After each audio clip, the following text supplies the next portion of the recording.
امام جعفر صادق علیہ السلام کے پاس ان کے ایک صحابی آئے اور فرمایا مولا میں بہت فقیر ہوں، غریب ہوں، مسکین ہوں، میری مدد فرمائیے۔ مولا نے فرمایا تیرے پاس تو ایک بہت بڑا خزانہ ہے۔ اس نے کہا مولا میرے پاس تو کوئی خزانہ نہیں۔ مولا نے فرمایا اچھا جو یہ تیرے دل میں ہم اہل بیت کی محبت ہے، اگر میں اسے تجھ سے لے لوں اور اس کے بجائے تجھے دنیا کی سارے مال و زر دے دوں تو کیا وہ تو محبت مجھے دے دے گا واپس؟ اس نے کہا نہیں مولا، کچھ بھی ہو جائے میں یہ نہیں دینے والا۔ امام معصوم نے فرمایا اس کا مطلب ہے اللہ نے تجھے وہ دولت عطا کی ہے جو ساری جہان کی دولتوں سے افضل و اعلیٰ ہے، تجھے ہم آل محمد کی محبت کا رزق عطا کیا ہے اللہ سبحانہ وتعالی۔ یہ عشق اہل بیت مقام شکر ہے، اس پر ہم کتنا بھی شکر بجا لائیں کم ہے۔ جب شب عاشور مولا نے چراغ بجھا دیے تھے، جو جانا چاہتا ہے چلا جائے۔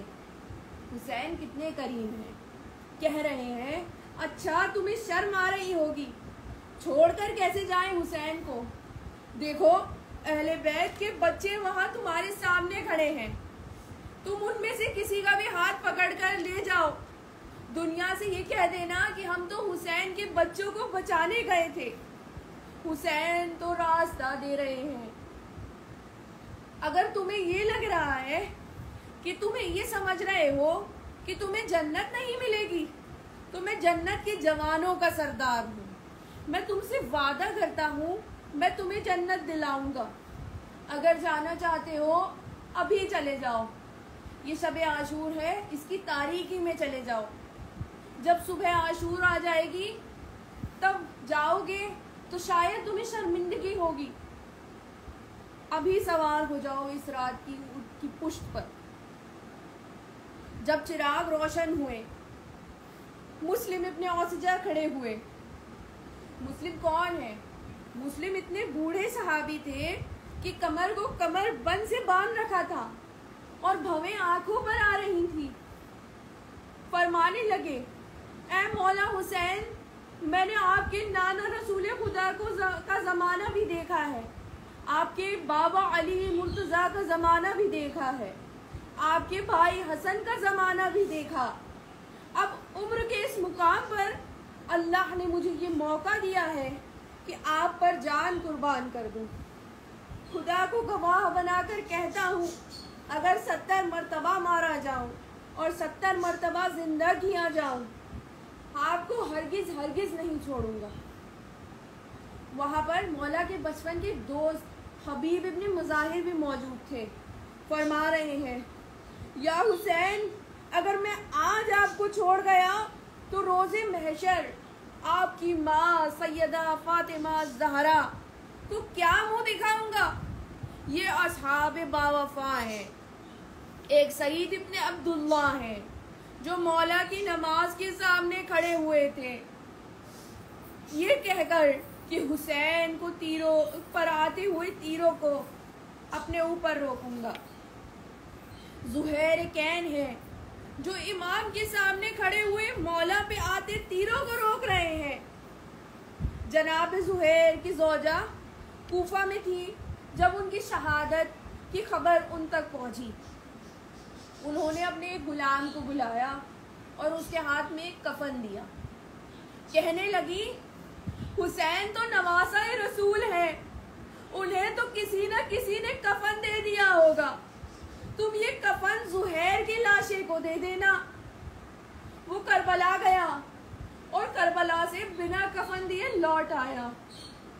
جب کفن واپس اس کی بیوی نے دیکھا، جناب زہیر کی زوجہ نے دیکھا کہ غلام کفن دے کر نہیں آیا، کہا کہ تو زہیر کو کفن دے کر نہیں آیا؟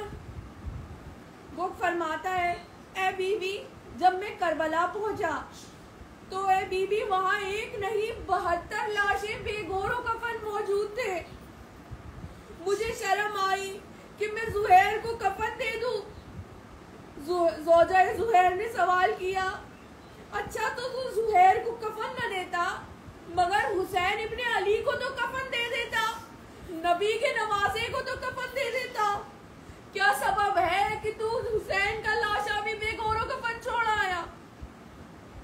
اس نے کہا، بی بی میں بہت بار پہچاننے کی کوشش کرتا رہا، بی بی وہاں سارے لاشیں سر بریدہ تھے، کسی بھی لاشے کے اوپر سر نہ موجود تھا، سارے لاشیں گھوڑوں کی ٹاپوں سے پامال ہوئے تھے۔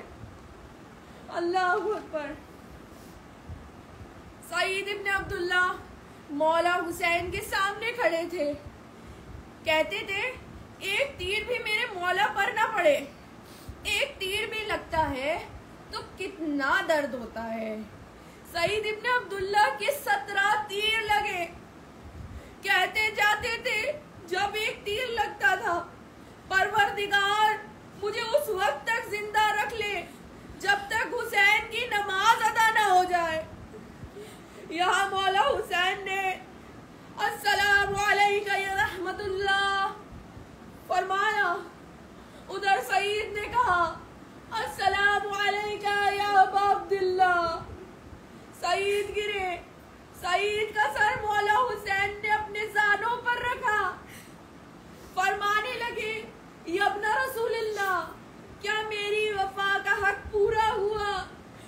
مولا نے فرمایا، آج تو نے ہماری حفاظت کی، تو جنت میں ہمارے ساتھ جائے گا۔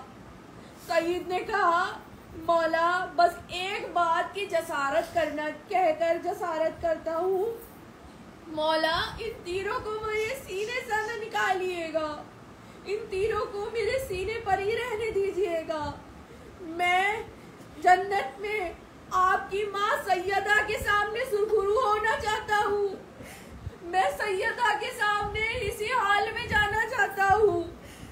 ہماری 1000 جانیں قربان ہوں اصحاب حسین ابن علی پر۔ جب مولا کے اصحاب مسلم ابن اوسجہ شہید ہو گئے، مولا خیموں کی طرف مسلم کا لاشا لے کر آ رہے تھے، دیکھا ایک چھوٹا سا بچہ ہے، کمر پر تلوار لٹکی ہوئی ہے اور اتنا چھوٹا ہے کہ تلوار زمین پر خط کھینچ رہی ہے۔ مولا نے فرمایا، عباس یہ کس کا بچہ ہے؟ کہا مسلم ابن اوسجہ کا۔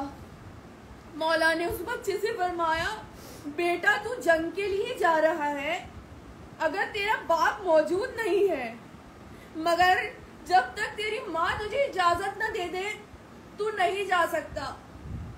مولا نے یہ صدا دی اور وہاں خیموں کے پیچھے سے ایک بی بی نے آواز دی، مولا میں مسلم ابن اوسجہ کی بیوہ ہوں، یہ میرا لال ہے، مولا یہ بیوہ ماں کی ہدیہ اپنی بارگاہ میں قبول فرمائیے۔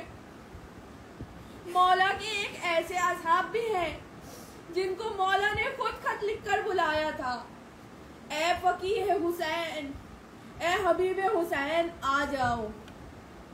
مولا کے حبیب ابن مظاہر جب حبیب کربلا پہنچے، اونو محمد آپ کے پاس آئے، کہا اے حبیب ہماری ماں زینب کبریٰ آپ کو سلام کہہ رہی ہے۔ حبیب خاک کربلا پہ بیٹھ گئے، خاک کو اپنے سر پر ڈالا اور فرمانے لگے، اے پروردگار ہائے غربت، آج آل محمد پر ایسی غربت آئی ہے کہ سید زادیاں ہم کنیز زادوں کو سلام کہہ رہی ہیں۔ مولا کے ایک اور اصحاب ہیں، جون غلام حبشی، کہا مولا میں اس قابل تو نہیں کہ آپ کے لیے شہید ہو جاؤں، مولا لیکن آپ میری شہادت کو قبول فرمائیں۔ جب حسین جون کو لینے میدان کربلا میں گئے، مولا نے اپنا رخسار جون کے رخسار پر رکھا، پروردگار تو جون کے چہرے کو روحانی کر دے، اس کی بو کو خوشبو میں تبدیل کر دے۔ جون نے کہا، اے حبیب، اے مسلم، آج میں تجھ زیادہ عظیم ہو گیا. آج زہرا کے بیٹے نے اپنا رخسار میرے رخسار پر رکھا ہے. ایک اور اصحاب ہے جو خود آئے تھے. ان کے دل میں خود شرمندگی ہوئی. وہ کوئی اور نہیں بلکہ حسین کا حر ہے. فرمانے لگے یا حسین حلی من توبہ، کیا مولا میری توبہ قبول فرمائیں گے؟ میں نے آپ کو کربلا میں روکا، میں نے آپ کی لجام فرس میں اپنا ہاتھ ڈالا. یا حسین میں ہی وہ تھا جس نے آپ کو کربلا میں روک لیا. مولا میں کچھ کر نہ سکا، آپ کے خیموں پر پانی بند ہو گیا. کبھی بھی آپ مجھے معاف کر دیں گے؟ میں ہاتھ جوڑ کر سیدہ زینب سے معافی مانگتا ہوں. میں ہاتھ جوڑ کر سیدہ سے معافی مانگتا ہوں. یا زہرا مجھے معاف کر دے. مولا نے حر کو اپنے قدموں سے اٹھایا، گلے لگا کر فرمایا اے حر، تو قیامت تک کے لیے رہا ہو گیا. اے حر جا، تجھے میں نے معاف کیا، میری ماں زہرا نے تجھے معاف کیا. یا زینب، فضا کے ہاتھوں میری ماں زہرا کا رومال لا دو. میں حر کے پیشانی پر میری ماں کا رومال باندھوں گا. انا للہ و انا الیہ راجعون.